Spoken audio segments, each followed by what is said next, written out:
Ang mabuting balita ng Panginoon ayon kay San Marcos.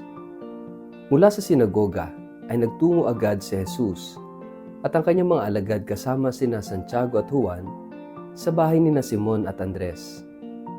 Noon ay nakahiga dahil nilalagnat ang biyena ni Simon at ito'y agad nilang sinabi kay Jesus. Kaya't nilapitan ni Jesus ang babae, hinawakan ito sa kamay at ibinangon. Noon di gumaling ito at naghanda ng pagkain para sa kanila. Pagsapit ng gabi, pagkalubog ng araw, dinala kay Jesus ang lahat ng may sakit at ang mga sinasapian ng demonyo. Halos lahat ng mga taga roon ay nagkatipon sa harap ng bahay. Pinagaling ni Jesus ang maraming may sakit, anuman ang kanilang karamdaman. Pinalayas din niya ang mga demonyo at hindi niya hinayaang magsalita ang mga ito sapagkat alam nila kung sino siya. Madaling araw pa'y bumangon na si Jesus at nagpunta sa isang lugar na walang tao at doon ay nanalangin siya. Hinanap siya ni Simon at ng mga kasama nito at nang matagpuan siya ay sinabi nila, "Hinahanap po kayo ng mga tao." Ngunit sinabi niya sa kanila, kailangang pumunta rin tayo sa mga karatig bayan upang makapangaral ako roon. Ito ang dahilan ng pagparito ko. Nilibot nga ni Jesus ang buong Galilea, nangaral siya sa kanilang mga sinagoga at nagpalayas ng mga demonyo. Ang mabuting balita ng Panginoon. Word of the day, hear what God has to say. Mapagpalang araw po sa inyong lahat. Kumusta po kayo? Ang ating word of the day ay mission. May mga araw sa buhay na parang walang patlang ang pagod. Pagkagising pa lang, may kailangang asikasuhin. May taong nangangailangan, may problemang dapat lutasin. May tungkuling hindi maaring ipagpaliban. Sa ganitong ritmo ng buhay, madaling isipin na ang kabanalan ay nasa dami ng ginagawa. Ngunit ang Ebanghelyo ngayon ay dahan-dahang nagbubukas ng mas malalim na katotohanan. Ang tunay na buhay, Kristiyano, ay hindi lang tungkol sa pagkilos, kundi tungkol sa misyon. Isang buhay na malinaw kung bakit kumikilos, para kanino, kumikilos at kanino. Nagmumula ang lakas ng pagkilos. Mula sa sinagoga, dumiretso sina Jesus sa bahay ni Simon at Andres. Wala siyang pahinga. Naroon ang biyena ni Simon na may lagnat. Lumapit si Jesus, hinawakan ang kamay at agad siyang gumaling. Ngunit kapansin-pansin ang kasunod na detalye. Matapos gumaling ang babae ay naglingkod sa kanila. Hindi ito simpleng kwento ng kagalingan. Ito ay larawan ng misyon. Ang taong nakaranas ng paghipo ng Diyos ay hindi nananatiling nakahiga. Siya'y bumabangon upang maglingkod. Ang biyaya ay hindi tinatapos sa sarili. Ito'y ipinapasa. Paglubog ng araw, dumagsa ang buong bayan. May mga may sakit, may mga sinasapian ng masasamang espiritu. Si Jesus ay nagpagaling ng marami.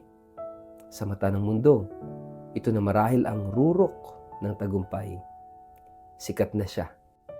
Hinahanap siya ng lahat.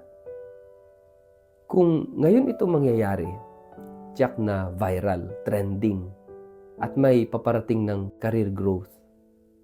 Ngunit dito nagsisimulang maging malinaw ang kaibahan ng tagumpay ng mundo at ng misyon ng Diyos.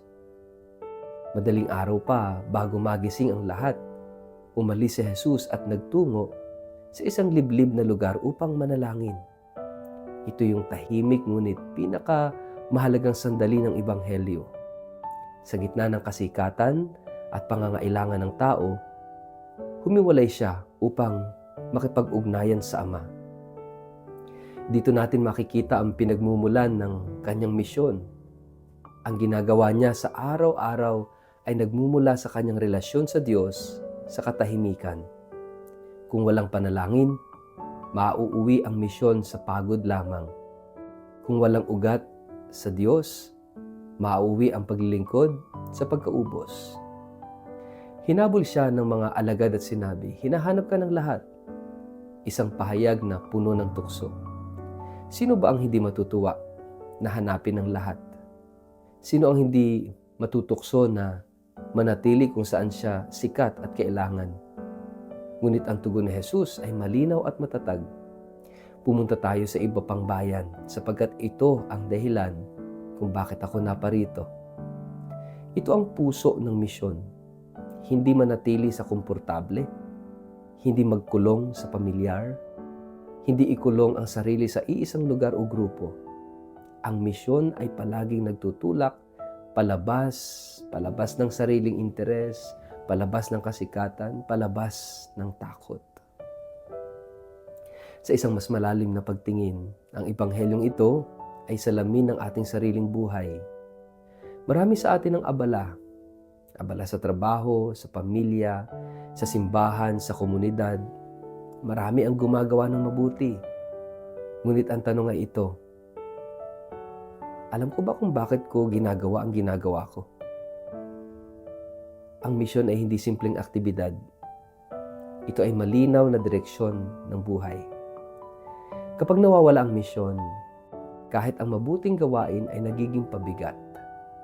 Kapag malinaw ang misyon, kahit ang mabigat na gawain ay nagiging makahulugan.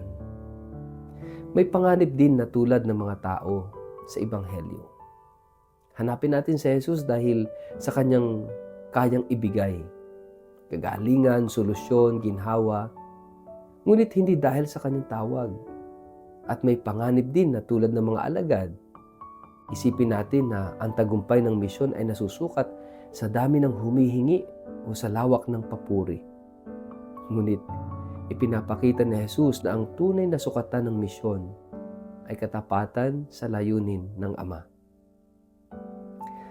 Ang misyon ay hindi pagtakbo mula sa pagod, kundi paglalagay ng pagod sa tamang konteksto.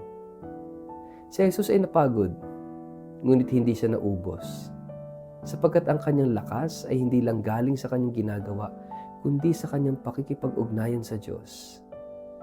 Sa ating buhay, kailangan din natin ng ganitong balanse. Panalangin at pagkilos. Ora et labora. Katahimikan at serbisyo. Pakikinig at pagsasalita. Hindi para maging balanced lifestyle lamang, kundi upang manatiling tapat sa misyon. Sa bawat isa sa atin, may kanya-kanyang misyon. Bilang magulang, anak, manggagawa, pari, madre, kabataan, guro, o lingkod ng simbahan, lahat tayo isinugo. Ngunit ang misyon ay hindi pare-pareho ang anyo. Ang mahalaga ay pare-pareho ang pinanggagalingan, ang tawag ng Diyos. Kapag malinaw ito, hindi tayo basta-basta madadala ng ingay ng mundo. Kapag malinaw ang misyon, marunong tayong umalis sa lugar ng pansariling pakinabang upang dalhin ang mabuting balita sa mas nangangailangan.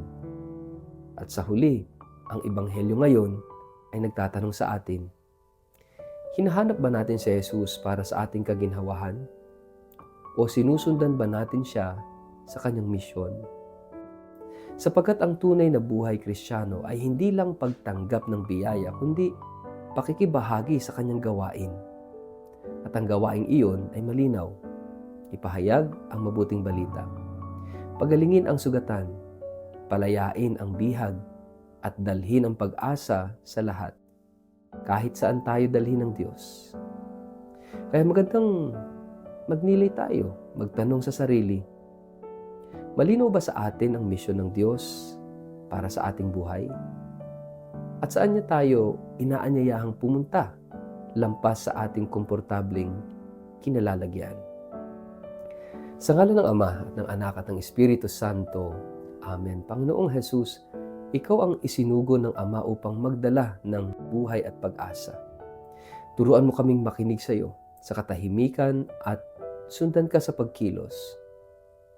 Huwag mo kaming hayaang maligaw sa kasikatan o mapagod sa paggawa ng mabuti.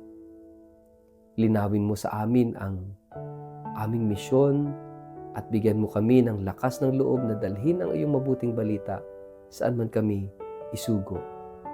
Amen. Pagpalain po kayo't ingatan ng makapangyarihang Diyos, Ama at Anak at Espiritu Santo. Amen.